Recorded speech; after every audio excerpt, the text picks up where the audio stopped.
submitted it online though, and they called me for an aptitude test stroke interview. When I got there and I saw the crowd.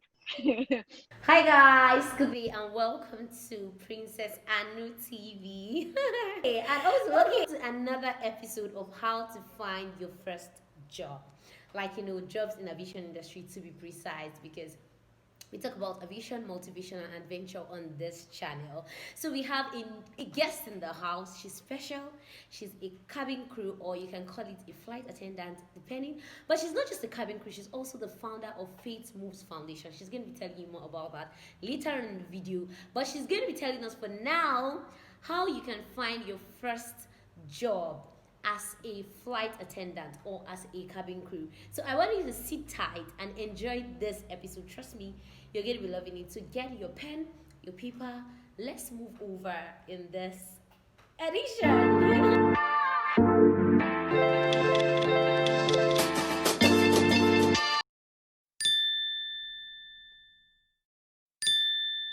Okay, it's Thank fine. you so much. You're looking so beautiful. Like it's been Stop it, Joe.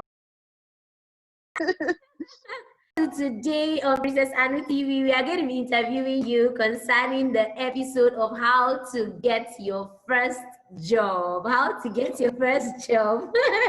And the first question we have for you is tell us about yourself, your name, your state, and what your friends call you. Okay. My name is Faith Benjamin Momman.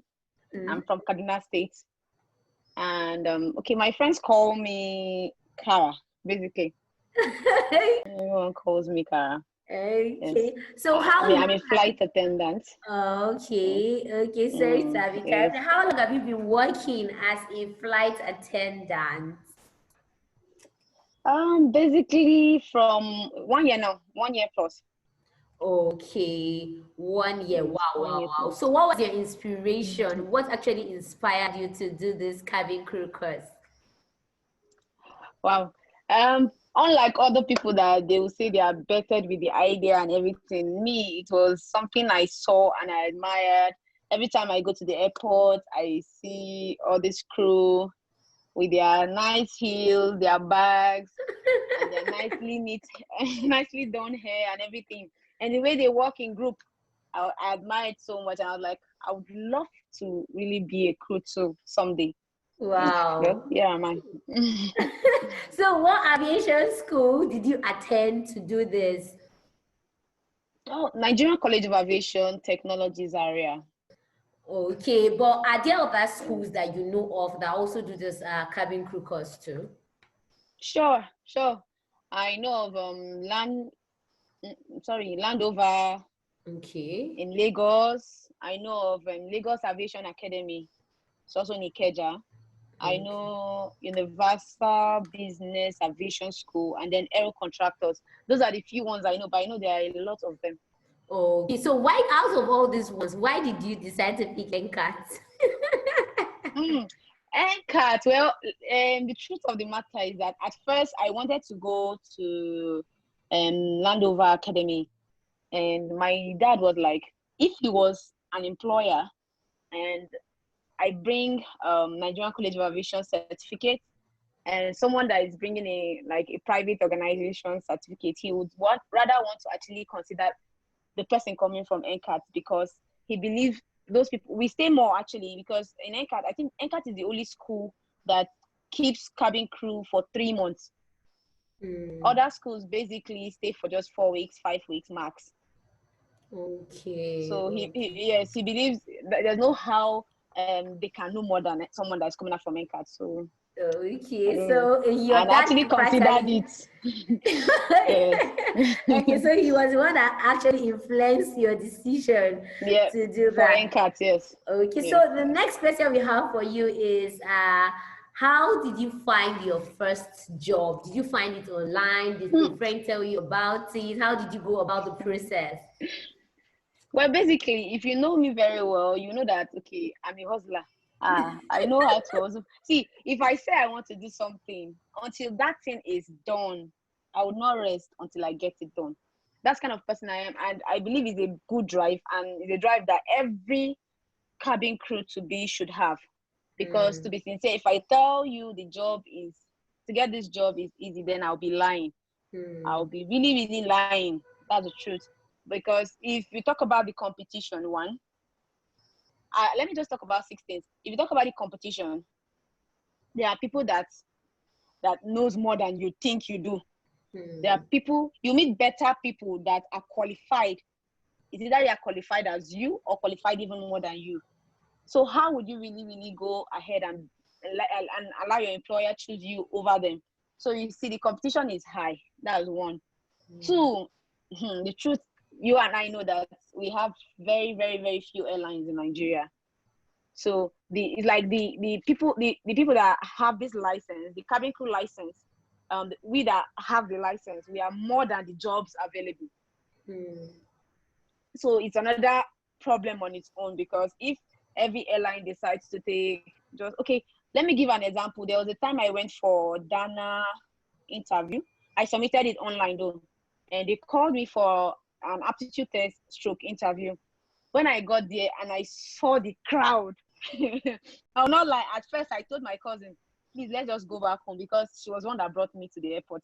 I just said that, let's go back home, because I had already told myself that I will not get it.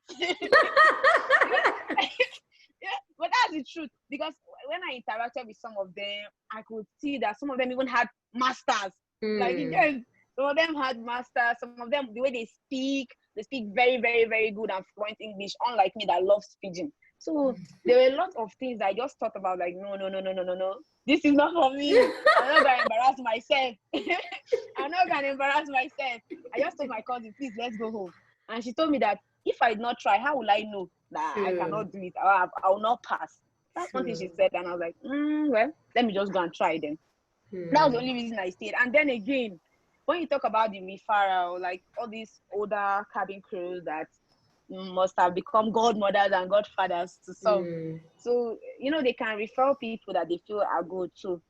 And when you're coming to a place that, some people have connections, some people, they were referred by a big time aviation person, and, it's difficult, because you're already telling yourself that these people already have the job. Because, see, let's be sincere, even when you get to those environments, the way they act will show you that, these people, they have backups. They are not just alone. Because they act like they are the owners of this airline and everything. Yes, now you're reading, maybe you're like the small study that you study before the main interview. You'll see them just acting like this job is not even their business. Let's just come and let them do with it and go. So all these kind of things, to be sincere, if you don't really have a strong heart and you don't have a positive mindset, you would have given up already before even the time for the interview. And that alone can be a factor that can affect actually you going for that interview. And so more. If I continue, I'll talk for a very long time. But True. My present job, I actually, funny enough, I applied online, and I was called the first time. See, let me just tell you the truth. Before I finally got this job with this my particular airline, I had gone like 3 times. It was the 3rd time that I finally got the job. So it was not like it was rosy. I know most of my colleagues, some of them got their jobs barely few months after we passed out from NCAT. Some had jobs before they even came for the course. So let's be sincere, all those things. But me, I didn't have it all rosy, because I had to spend up to a year or so before I finally got a job. So it was not easy. So I went severally to the headquarters. I applied. In fact, there was a time I had to go physically to submit my CV in the same company that I'm working with. Wow. So what's your favorite part of the job? Because you know what? Everybody just sees cabin crew people, they feel, oh, these ladies are looking so cool. They just see and all that. They don't know it's more than that. But what is personally for you, what's your favorite part of this job? I have lots of favorite parts, actually, to be sincere, because I think one of my favorite parts is when we are doing this recurrent training and we have to practice the evacuation drill, and we say, brace, stay down. Like, it gives me this joy, like, can it just happen? Let me just have it test. But at the same time, I don't want to experience emergencies, please. But I just love that the fact Feeling. that okay, I'm not just there to just serve tea or coffee and all that. And that's what most people don't really understand. They think cabin crew are just there to just look good, smell nice, and give them cup of coffee and tea. Well, it's really more than that. But seriously, when you get into the job proper, that's when you know that it's not as easy as we all see it from afar. You have to the waking up early some days, like some days really, really early, and some days you sleep late. It's not Mm. easy sometimes, but it's an experience because once you start talking about it, you won't really feel how hectic it can be actually. And going to sleep in different hotels, it's fun too because you get to know places, you get to True. see people that on a normal basis you might never meet. So it has a lot of opportunities that it actually brings. It's actually far more than that. We are on board for primarily the safety of the passengers on board the aircraft, Mm. and we are trained for any emergency that might occur on board. Actually, Mm. be it something that we can do as a first aider, or in like emergency that we have to evacuate passengers. Okay. So we are all trained for that. But basically, mostly what people know about cabin crews are we just carry our fine face, smell nice, and walk in group, looking all cute, That's and what that's we all you like. know about cabin crew. But it's also a nice word too. Yes, so that's the part we like. We don't, nobody wants issues on an aircraft. And so it's only when worse comes Yes, to nobody worse. pray for an emergency. Yeah. Actually, no one. So how long did you train? We know that, okay, NCAT says 3 months. So was your 3 months, 3 months, 3 months? Did you spend any extra time apart from the 3 months NCAT? Well, our own time, we actually spent more than 3 months. We got to 4 months to the extent we started complaining, and they were like, they are trying to train us for the best and everything to prepare for the job ahead of us and all that.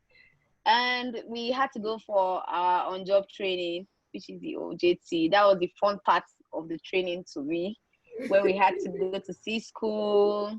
We had to jump into the Apapa Sea, as dirty as it was. Seriously, most of Was us that where had to you take guys a lot. performed ditching? Was that where you performed the Yes, that was ditching? where we did our ditching. Yes, like most of Okay. us, we had to take a lot of antibiotics just to stay away from any sickness Issues. that we didn't call. So So it how, was fun though. okay, how often do you go to work? Do you like go to work do you have time personally for yourself? Is your work like flexible? Because I'm sure a lot of persons that want to come into this cabin crew stuff or flight attendants, and they are always bothered about will they have time for their family? Will they be able to maneuver things? So how often? Well, basically, it's a roster, and there's no permanent roster because it differs from organizations to organizations, that's airlines to airline. So for my own airline, we work with a particular roster, and there are days you can be off. There are days you'll be Okay. off, definitely, to observe your rest. Okay. So it's not a case where you Yes. have to work So like it's every depending on how single the day. roster is. Okay. No. There are days you can be off, actually. Okay. And So what? sometimes you can even get up to 2 days off. Wow. Wow. Yes. So what's the most difficult part of this job? What do you think? Assessing now, what's the most difficult part for you? Well, for me, I would say, and for me personally, I'm going to talk about it's not easy to handle people, especially people that are from different ethnic groups, different backgrounds, different, like, it's not easy to actually attend to passengers. Everybody comes with their need, with their disturbance and everything. So, and it's not everybody that is working that you think is actually fine. Mm. So, and some of them, they've been hurt from wherever they are coming. And if you don't take time and like check the way you talk to them, you might end up having issues with them. So handling of passengers, I would say, is one of the difficult parts. Handling of passengers. Some come on board, they want to show you how they are right, and you're an illiterate, because I believe some of them feel we don't go to school. Because I have this feeling that some of the passengers just feel like we are just one small children that they gathered and bring on board to just come and stay and be telling them, no, don't put it there, no, sit here. And with the Nigerian kind of culture, you see an elderly person coming to tell you that he has the kind of view at home, do not tell him what to do. Forgetting that in case of an emergency, now that same would run to you, because he doesn't know where and how to go about it. True. So I think that's one of my biggest challenges as a cabin crew, handling of passengers. Handling of passengers is not easy. Truly, it's not even easy to handle human beings. Wherever you are, it's always never easy to handle human beings. So, what do you think made you outstanding in the selection process? I would say your merit and competence, because no matter how you come into the cabin crew, whether be it referral, connection, network, and anyhow you share more by merit, if you're not competent, to be sincere, you will not succeed in this job. That's the truth. You need to be competent, because this job you're going to be tested. You're dealing with people. You're dealing with a lot of things. So if you want to be outstanding, I just believe in, don't just stay. Okay, while waiting for the job, especially while waiting for a cabin crew job, let's say after you've gotten your license, the truth about the matter is that don't just sit down and wait for the job. While waiting, be doing something else. Keep yourself busy. Learn some things, because all those things will, at the end of the day, come to your CV. And whosoever that is taking that CV to read is going to be impressed that, okay, this girl did this. Even while waiting for this job, she actually went to this certificate course. She did this course. The person will be impressed. There's no how the person will not want to employ you, at least. And oftentimes, trust me, forget the fact that I talk about connection and referral. There are people that just get the job even without knowing anybody. Excuse me. Even without knowing anybody, they still get this job. And it's because, one, like I said, they are competent. They are good in what they do. They are good in what they do. That's one. Two, they develop themselves, like I said. They read more. They want to know more. So, because if you have knowledge, trust me, when you get into the interview and to the interviewer, you'll be confident, actually. True. You'll be confident as long as you know what you know that, okay, any question they are coming with, you can answer. You'll be confident, because why? You know that, okay, you can actually say and defend your license to them. And then connect with people. You never know who. You never know their relevance and the information they hold. So just connect, network, know people. It can also help you. And then the overall one, if you're a believer, then you should pray. Believe in God, because God will favor who He wants to favor at the end of the day. Because if God has already said this is what He wants you to do, there's no demon that can stop it. It will definitely come to pass. That is the truth about it. So whether you have connection or not, as long as God has said this is what He wants you to do, definitely get it. If God wants you to be there, you'll get it. That is the truth. But basically, preparation is actually the most of it. Preparation. The God factor is important too. The God factor is important. Preparation. Make sure that you are competent enough. You merit everything that is coming. Just make sure that in everything that you're about to do, you can defend it and you're sure of it. At least when you enter, nobody can tell you that it's because you don't know it. That is why they cannot employ you. It should be that it's because God doesn't want you there, one. And two, it should be that it's because, okay, maybe they've taken the people they want to take. It's not because you could not actually tell them what they need to know or what they want to know from you. Wow, So wow. I've seriously, really because learned there are a a lot of lot. people that are coming there. People have studied.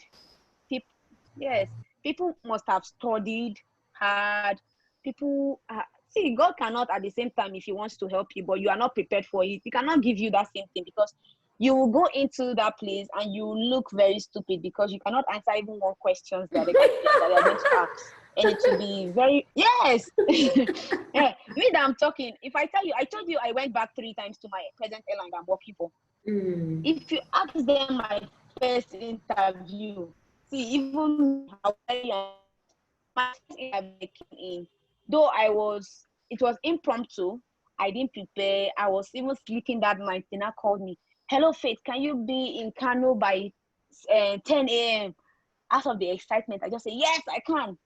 And because it was already late, I could not sleep, and I'm not the kind of person that knows how to read at night. That's one of my issues again. So if I want to read, I have to read during the day, because night I don't know how to deny my sleep. It will definitely come when it wants to come. So I didn't read that night, and I went to Kano, because I had to leave early to Kano. I left very, very early, around 5 or so. I got to Kano, people were already waiting for me. So when I entered, I could not answer even one single question, because Shy. one, the tension was there. Hmm. Two, I was ready. I don't know. It was like the thing overwhelmed me, and I could not even talk. The confidence was not there, nothing. So at that point, I already knew, even if they did not tell me, I already knew that I can't get that job. There's no winch that want to come down and help me at that point, because I knew I was not prepared. Yes, I knew I was not prepared for it. And all the questions they asked me, I actually flopped. I could not answer even one. It's not like I'm joking. The interviewer actually laughed at me. He had to call someone so that they can laugh at me very well. Like, he Hmm. had to call someone and say, "Please come, oh, this girl cannot even answer one simple question." And they laughed. And that laughter, actually, I would say, but it actually encouraged me, because when I got back home, I didn't take it the bad way. Yeah, that's the problem again. Some people, when you're being criticized, you now get angry and you don't work on yourself. But actually, I challenged myself. I was like, if people are doing it, then why won't I do it? Why can't I do it? Hmm. So I went back. I applied again. This time around, he told me, when there's an opening, I'm going to call you again. Go and prepare. That's what the man Hmm. told me. He said, I know you know you have the knowledge, and I know you can do it. So just go, prepare, and come back. And he said something, even if he didn't mean it. He said, as long as it's this airline, you're going to work for it. And inside me, I just accepted it. I was like, amen. Inside me, like, amen. So shall it be. And I left. Hmm. Sad though, but I left. When I heard that they were going to call me again, this time around, I didn't joke. I don't like reading at night, but I had to stay up again, because they called me late again. But Hmm. this time I said, no, I cannot use that as an excuse. I cannot use that as an excuse this second time that they called me late. They called me around to 8. And like I told you earlier, I don't know how to read at night. But I had to tell myself, see, Faith, whether you know how to read at night or not, this is not the time for that. You have to study. If not, Hmm. it will be something. It will be shameful for you to go the second time and you cannot still And say really and anything. feel. Yeah. So so I had to sit down that night. I went through my notes. I went through my manual. I studied, and then when I went back to the aptitude test, the Kano, that's Kano. And I came out, I was one of the best in the written exams. Hmm. Wow. Wow. Wow. So Wow. yeah, so that's why you see where preparation comes in. The Wow. first one I didn't prepare, I failed. But this second time, as short as the time was, I still look for how to prepare. Hmm. And the rest is history right now. True. At least I've been working for up to a year now. If I'm leaving, it should be that, okay, I'm leaving on my own terms because I'm tired. I want to change Hmm. Wow. now. Wow. Wow. So So how was preparation your is actually everything. While you wait, everything? prepare, Prepare. get more Hmm. knowledge, learn more. Yes. Wow. Wow. Yes. So how was your first day at work? Like your first day? Hmm. There's always that tension. So tell us, how was it? Well, my first day at work, okay. Yeah, there was the tension. The first day, I was, this thought coming to me, and I kept rebuking it. When I sit down, it will just come and say, "What if you cannot do it? I kept hearing that thing like very loud. What if you cannot do it? What if you cannot do it? And that thing kept ringing in my head. What if you cannot do it and they send you away? What if you cannot do it and they send you away? And each time it comes, I'll just rebuke it. I'll say, I would do it. I can do it. People are doing it, so I can do it. And after all, I am serving a living God. He will not allow me flop. If I've come too far for him to just let me go back again. So that's what I just keep telling myself. I got to, the hotel first. When I got to the hotel and the one of the posters looked at me and she was like, this your hair, I don't like it, change it. My heart just beats. I was like, I've not even started. This woman is shouting already. That was the first time she was just seeing me. She was like, this your hair, I don't like it, change it. And I was like, wow, God help me. And I had to go and change my hair. But then the first day at work, trust me, I was tense. A lot of things was going through my mind. I was so careful. I don't want to even make a mistake. All those things kept making me sweat, even inside AC. I was sweating. Yeah.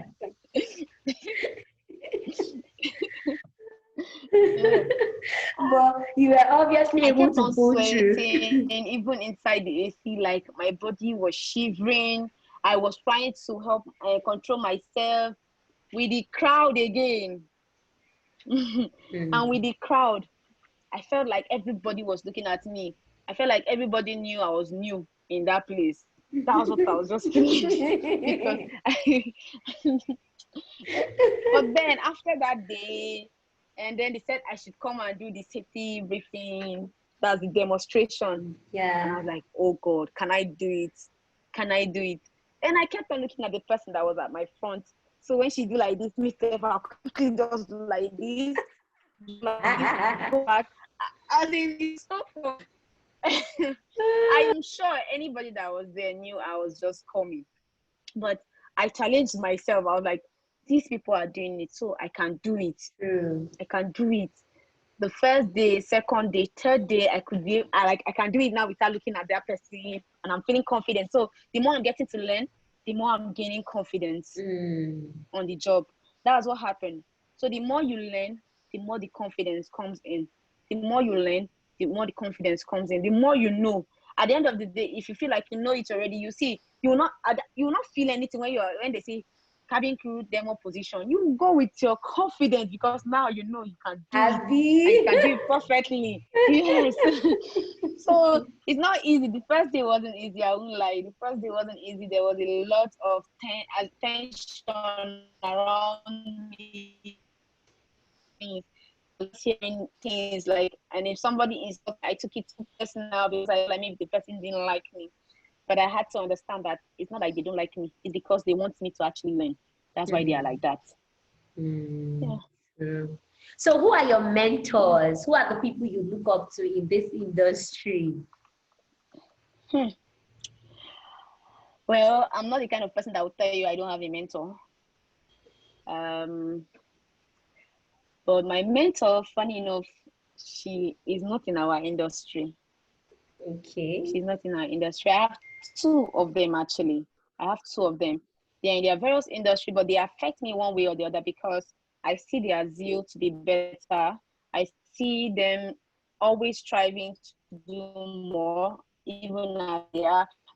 But I chose my sister to be my mentor. I don't believe in choosing a man to be my mentor. So my two mentors are actually women. One I call her Auntie Jamila, and the other one I call her Auntie Mams. And the other one, the Auntie Mams, she's an event planner. She does weddings and all those indoor and outdoor events. She does decoration for all those things, and she's very good at it. And then the second person is Auntie Jamila, and she is also she's into food. She's into food. She's also one of the hosts for Star Maggie, one of their cooking editions like that. And two of them have really inspired me, even though they are not in our industry. When I see these ladies, I always want to be a better version of myself. Wow. I always believe that I can actually do more in every aspect I find myself. And I also believe that I can actually balance the two, both family and the career. as long as I have a supportive spouse. So trust me, these women inspire me, even though they are not in our industry. But for our industry, I have somebody that, okay, when I look up to her because I think she has achieved a lot. So I respect her, which is Mama J Aviations. Wow. And Sheila from Nigeria Jump Seat. Those two people, I'm impressed with whatsoever they are doing. And they affect me one way or the other. Wow. So we are almost. And then there's this one, I think, but she doesn't know. There's one person I actually liked very well, but she doesn't know me. And actually, I'm not even following her on Instagram. The safety chick. I met her once at cabin crew concert, and she was one of the guest speaker for the cabin crew concert. She called herself the safety chick. Yeah, I know her. Aero. Yes. She was working with Aero, but I think now she has resigned because she went back totally onto the safety information and all that. She's now like a speaker or something, motivational speaker. Yeah, I think there was one thing she said. She was like, you can never be too busy as a cabin crew to not do another thing for yourself. That was one thing she said in the cabin crew fair that I know I took. She was like, you can always do something for yourself. Don't just limit yourself that, okay, I'm not a crew, I can just stay and do nothing. She said you can still go out. Good for you. You have a good opportunity and a good atmosphere to actually do more. So you can do more. And I think I picked some few things also that she said on that day, and they are also helping me. Wow. That even brings me to the next question. What other things do you hope to achieve apart from being a cabin crew, like a flight attendant? What other thing apart from this? I really want to be like a made entrepreneur. I really want to be like not just an entrepreneur, but someone that is good at what she does. And I've been working towards it, though. We hope to do better as we go and as time goes on. Like I said earlier, I'm the founder of Faith Moves Foundation. Yes, and we focus on eradicating hunger in the society and also the well-being of the society. And hopefully, we are hoping on empowering people in the societies so that they can also aim for themselves. Yeah, that's for Faith Moves Foundation. And I recently started a vlog. Which is for food, lifestyle, interviews, and travels. And I hope to get bigger at it too and everything.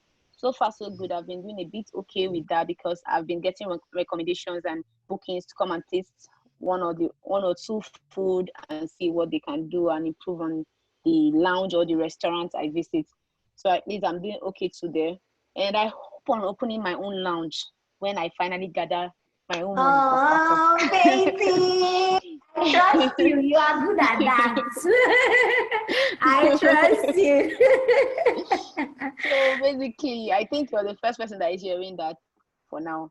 Okay. I plan on starting my lounge. Yes, though it's registered and everything. So now I'm just hoping and praying to God for funds. And I pray I'll get it. It will come. It will come. So now the last question here. Just give us one advice or two that you will want to give future or aspiring cabin crew. Like say people aspiring to become cabin crew members or like flight attendants. The truth is, one, prepare while waiting.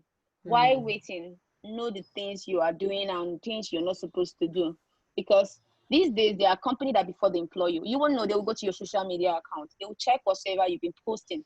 Because nobody wants to employ an irresponsible adult. So be careful with whatsoever you do on your social media, what you post and everything, so that it will not be the hindrance of your job in the future. That is one. Preparation, prepare in and out. Prepare yourself in by getting knowledge, more knowledge, read more, and then external, look like what you want to be. So that when somebody look at you, he doesn't need to guess. He'll be like, this is your profession. Exactly. At least it speaks, because they say how you dress is how you be addressed. So work on that. And then secondly, Your network. Your network matters. Your network matters. Friends you keep is all in the network. Like I saw a saying that really inspired me. He said, know that your friends today, the friends you make today, will be the only connection your children will have tomorrow. Your friends today will be the only connection your children will have tomorrow. So that thing alone struck me hard, and I started thinking, like, who are my friends? Like, what are they doing? How are they touching me positively? How are they impacting in my life? And I started limiting my friends. Like, I started reducing the cycle. I used to have very large crowd of friends, but right now I think I've reduced it to the barest minimum, and I'm still reducing because it would be unfair to my future kids that I just have a lot of people that cannot impact in them in any way. Yes. So I think that's alone, seriously, your cycle, and then the God factor. Never forget the God factor. It's only God that can fight for you in anything. If people want to cheat you, let them only help you. If people want, as in, if you're worth something and people don't want to give you, it's only God that can touch the hearts of those people. So the God factor should be there. That is the only 3 points I can just leave right now. God, preparation, and your network. They are very important. They are very, very important. Whether in this job or outside this job, they are really, really important for every individual. Wow.